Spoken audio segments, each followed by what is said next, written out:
Cortado? Is that like a coffee? This is a question that launches 1,000 problems in South Park.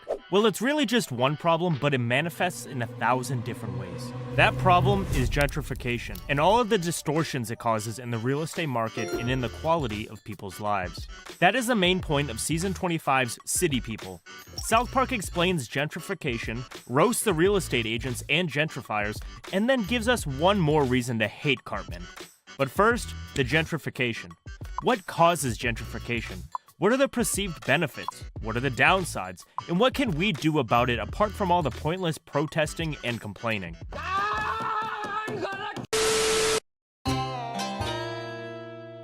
City People gives us a pretty good reason for gentrification. You can get 4 times the house here that you can get in the city. It's a painfully obvious reason, but it's just a surface reason. We will get into the deeper reason as to why gentrification is a problem it is. But let's just follow the story for a minute. City people are moving into South Park and the real estate market is getting hot. Leanne Cartman's rent is going up, so she finds herself a new job as a real estate agent. It's a very difficult job. You have to get your picture taken. That's it. Well, there is a little more, but it's not much. And then act like you like those people when you show them houses. Long story short, Leanne gets the job. Well, then I'm gonna give you a shot, Mrs. Cartman. For your little boy. Which is a big mistake. You see, there's one person she forgot to ask. I got a job, Eric. I'm your job. Leanne explains that she needs the job to pay their bills, and Cartman responds by asking, What job could you possibly have? You don't know how to do anything! Like the good little boy he is, Cartman decides to help his mother by sabotaging her career. If my mom can be a real estate agent, then literally anyone in the world can. So Cartman becomes a real estate agent. He puts on his fake smile, crosses his arms, leans as far back as he can, and snaps a picture. I won't forget this when I'm rich.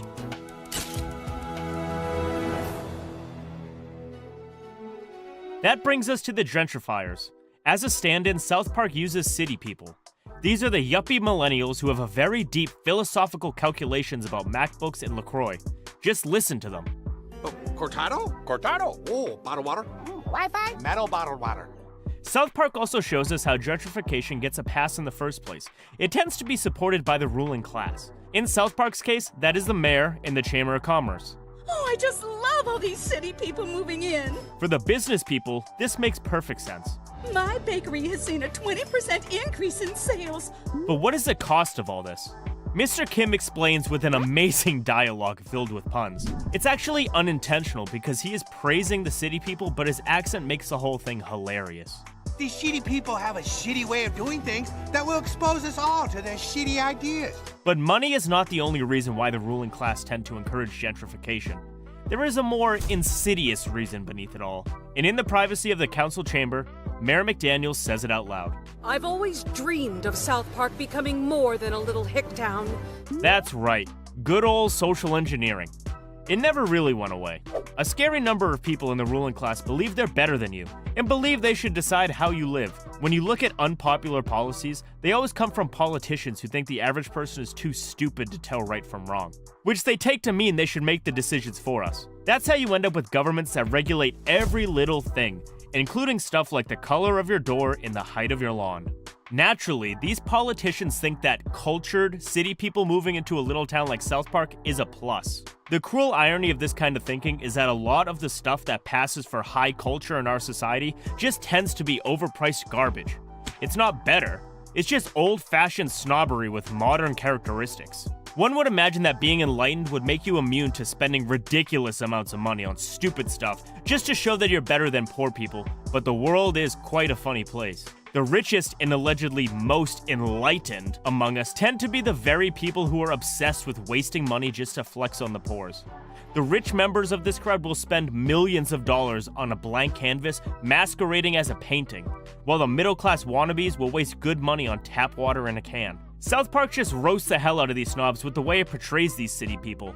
They only talk about LaCroix, Cortados, MacBooks, and of course, their Teslas. We have a Tesla. My son left his MacBook in the Tesla. These are also snooty snobs making your neighborhood unaffordable. They're not better than you or smarter than you.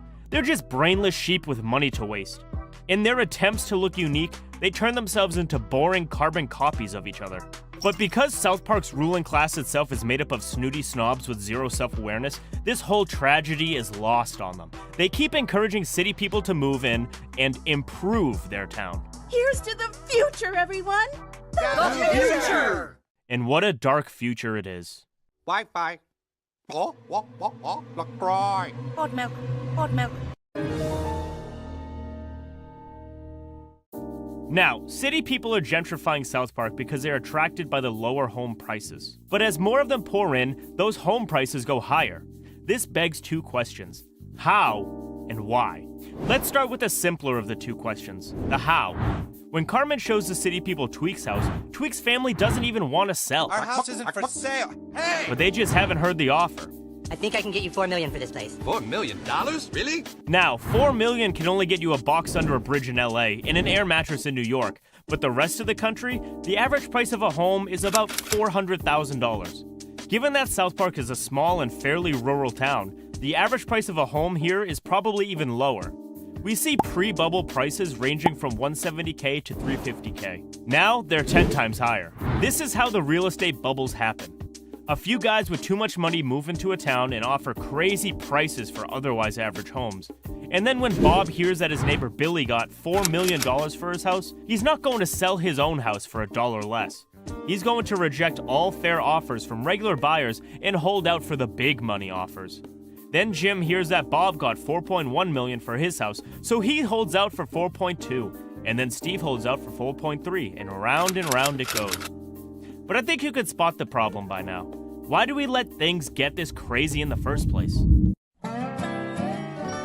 Now, the reason why houses get so expensive in South Park's bubble is pretty obvious when you just watch the episode. There are all these city people moving into South Park, but nobody is building any new houses. The city people are just bidding up prices for the existing stock of houses, and prices keep going up and up and up because there's nothing to replace them. This wouldn't happen in any other market. If there were only 10 apples left in the world, and you were the only person who had them, you could theoretically force all the people who wanted to get an apple to get into a bidding war and probably sell each apple for like $1 billion or something. But that would never happen because in the free market, other people would start growing apples and soon there would be 100 million apples in the world. This supply would bring down the prices of apples to normal levels. It's simple supply and demand. It happens in the market for literally every product, except for housing. The reason is because of a conspiracy. We can't really build new homes because a long time ago, rich people decided that they don't want to live near poor people. Southerners just enforced racial segregation, but Northerners decided to be a little sneaky. They invented zoning laws. These laws, mostly made in the early 1900s, deliberately made houses in certain neighborhoods too expensive for undesirable races to afford at the time. The undesirables at the time were people of color, Italians, and the Irish. 100 years later, the Irish are considered white, and the racism against people of color has decreased significantly, but those houses haven't gotten any cheaper. This is because we realized racism was stupid and replaced it with an even stupider practice, classism. Why hate poor people from one race when you can hate poor people from all races equally? One result of this classism is that 75% of all residential land in America is zoned for single-family houses only.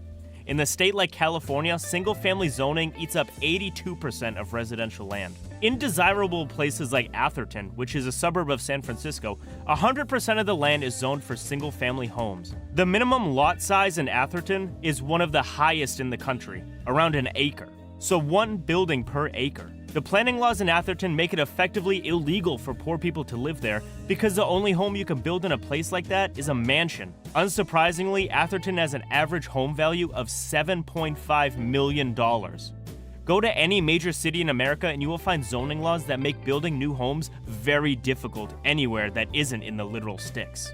As cities have grown, all the houses in the desirable neighborhoods have been snapped up.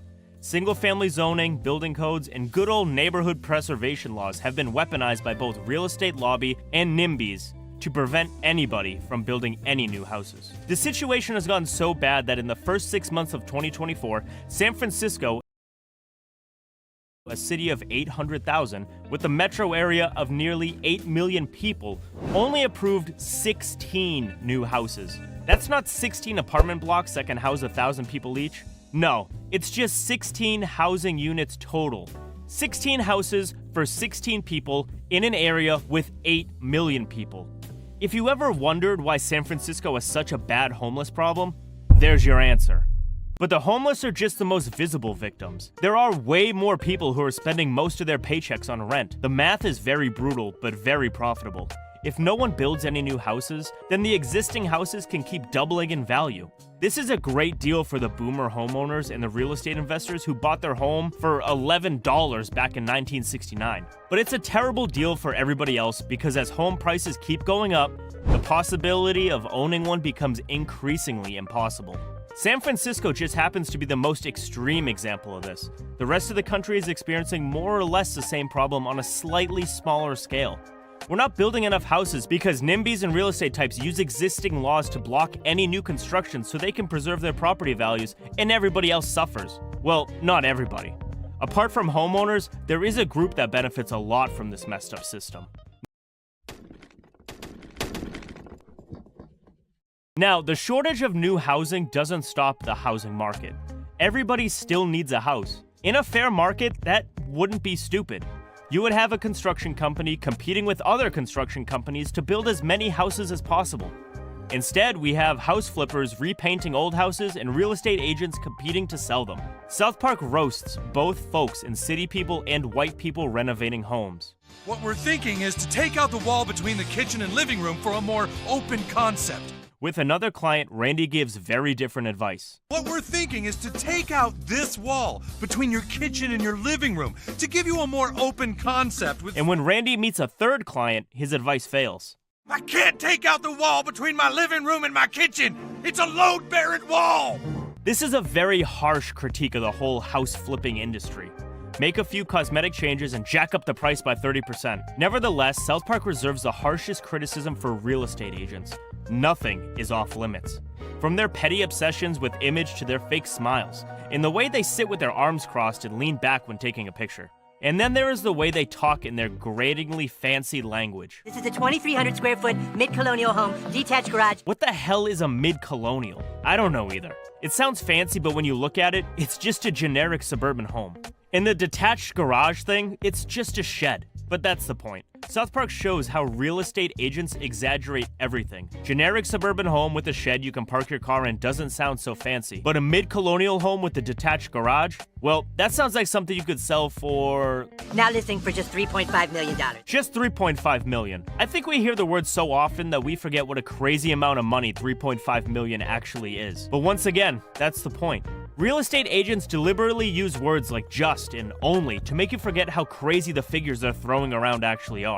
This is also part of a manipulation tactic called anchoring. Basically, they show you a couple of $3 million homes, and then they show you a $900,000 home. The $900,000 home seems cheap in comparison to the others. It makes you feel like you're getting a good deal, but it's still a crazy number. It just doesn't feel like that because your brain is comparing it to the $3 million houses they just showed you. That's how anchoring works. You're still getting scammed. You're just not aware of it yet. As recently as the 1970s, you could buy the average home in America for $17,000. An average working man could buy a house with 2 years of income. Today, that average house sells for $400,000, and the average American needs 7 years of income to afford it. And that's assuming you don't live in a city where you have to compete with the out-of-towners for a house in the first place. And this is a serious problem. Now, we have discussed how and why out-of-towners gentrify neighborhoods and entire cities. In South Park, those gentrifiers were city people. But what about our world? Where do the gentrifiers come from? Your town's version of city people may be a giant investment firm like Blackstone. They usually swoop in and outbid regular home buyers. They also tend to buy up entire neighborhoods and then turn around and rent them out. The second group of culprits are foreign millionaires and billionaires. If you're a rich guy in a place like China, Russia, Saudi, or any of the other oppressive places in the world, the government can seize your assets at any time for saying the wrong thing to the wrong person. So, for a lot of these rich people in these countries, the first order of business is taking on as much money as they can out of their home country and parking it in a country with stronger property rights, usually in Europe, America, and Australia. Even in countries with good property rights like India, the rich tend to own property abroad, either to hedge their bets or just as a status symbol. Then there are the tax refugees. Super rich folks from high-tax countries like Norway tend to relocate to lower-tax jurisdictions. America sees the same tax refugee thing internally with people like Elon Musk and Jeff Bezos. relocating from high-tax California and Washington to low-tax Texas and Florida. People like Elon also tend to bring a lot of their employees with them when they move. So it's not just one guy distorting an entire housing market, it's more like 10,000 of them. Once these super rich get their money out of their home country, they park it in safe assets. The most preferred asset is real estate because it's more stable than the volatile assets like stocks. Even if the value of a house crashes, it will never go to zero. In the 2008 crash, houses lost 20% of their value. So if you put $1 million in, you would still get around 800,000 back. Even if the house itself gets blown up or washed away by a hurricane, and you don't have the insurance, the land is still there and land will always be worth something. With stocks, there are no such guarantees. Invest in the wrong company, and you could be zeroed out. This is why real estate is considered a safe haven asset. But this safe haven status encourages people with too much money to park it in real estate and in hot local markets. They can easily crowd out the rest of us. Global cities like New York, London, and Vancouver have become so unaffordable precisely because of this. When Vladimir Billionarov is desperately trying to hide all of his money from Putin, he doesn't care how things cost. He just wants to stash away as much of it as he can for his kids, in case he accidentally falls out of a window. The lawyers and real estate agents he's using to do this know that as well. And because real estate agents get paid on commission, they have an incentive to buy their client the most expensive property available. Once all the castles and mansions have been bought up, these guys start buying up regular houses and homes and apartments as rental properties. Because of how we shot ourselves in the foot by basically banning all new construction, the inflow of money just makes the existing homes more unaffordable. People with more money moving into a neighborhood should be a good thing. But because of artificial scarcity, when these guys move in, everyone else is forced out. So, how do we deal with this problem? In South Park, once the city people get too much, the mayor declares war on real estate agents. I'm declaring open season on real estate agents. South Park Realty Group is gone after all the agents snap their spines leaning back too much. And Cartman quits after his mom quits her job to focus on him, which is what he wanted all along. And you won't get any other job? No! And your only job will be me? Yes, Eric! Yes! The city people run away and South Park is affordable again. Well, not for the Cartmans. They have to move into the hot dog because Leanne lost her job, and it turns out Cartman didn't make any money because none of his deals closed. He drove up the market too much. The city people left and everything fell apart. Let's look at those 200 square foot of pure luxury we were promised. Weak. I live in a hot dog. In another episode, the city part of town, South Park proposes another solution. Just wait them out. In this episode, the city redevelops downtown South Park and calls it Sodo Sopa in order to attract Whole Foods. Sodo Sopa is South Park's art and entertainment district, and for a while it's hot and hip and everybody wants to go there. It's the best place in town. But at the end of the episode, we see that Whole Foods opened its store in that old part of town. And this part becomes its new it place. Sodo Sopa is quickly abandoned and the shiny new buildings start collapsing from neglect. But we can't hope for such simple solutions in the real world. We can't scare away the city people, the investment companies, and the foreign millionaires that easily. And we can't wait them out. And we can't shoot real estate agents either. We need to do way more than that. Take more of an interest in local issues. Boomers got their way because they vote. Zoomers don't. And in the rare event that they vote, it's in national elections. Only 15% of Americans bother to vote in local elections. Compare that to the 66% who vote in presidential elections. The thing that affects our lives most are happening on the local level. Zoning, neighborhood prevention laws, and all this other housing policy stuff is determined on the local level. Half my friends don't even know who our mayor is, and only one of them knows our local alderman. Though to be honest, neither did I. I had to Google the guy. This is the problem. We never pay attention to local politics. The internet and the news cycle have us obsessing over national and global issues, while conveniently forgetting that we are getting screwed over by the guys just 3 miles away in City Hall. If we all take more of an interest in local politics, maybe we can make a difference. City council races may not be as interesting as a Trump assassination or the Israel-Hamas war, but they are the ones that determine which side of town you live on and how much you pay. Imagine a world where you don't have to join a waitlist for an apartment. A world where you don't need a credit check and 1,000 references just to rent a broom closet. A world where your landlord doesn't take half your paycheck. A world where you can actually own a home. That world is possible if we build more houses.